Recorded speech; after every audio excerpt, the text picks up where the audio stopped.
નમસ્કાર મિત્રો, આજે એસએમટી કેડીઆર પુરોહિત ગાયત્રી વિદ્યાલય ખીમત જેમાં વ્યવસાયલક્ષી શિક્ષણ એગ્રીકલ્ચરના ટ્રેડ નિમિત્તે આજે મારા નવમાના વિદ્યાર્થીઓ જે એગ્રીકલ્ચર વિષયના ભાગરૂપે પ્રેક્ટિકલ કરવા માટે આવ્યા છે, જેમાં ધરુ ઉછેર કેવી રીતે કરવાનો, ધરુ ઉછેર કર્યા પછી અને જમીનમાં કેવી રીતે વાવેતર કરવું એના વિશે તમને આ બધા વિદ્યાર્થીઓ પ્રેક્ટિકલ કરીને સમજાવશે.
નમસ્કાર, આજે મારા એગ્રીકલ્ચરના નવમાના વિદ્યાર્થીઓએ સરસ એવું ડાયરેક્ટ ધરુ ઉછેર કર્યા પછીનું વાવેતર સરસ એવું કર્યું છે. તેમનો આપણે અનુભવ જોઈએ. ભાઈ, તમને ધરુ વાવેતરમાં કેવી મજા આવી? ભાઈ,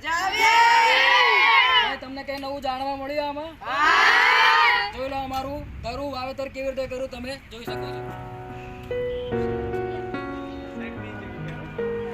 તમે બી જોઈ શકો છો.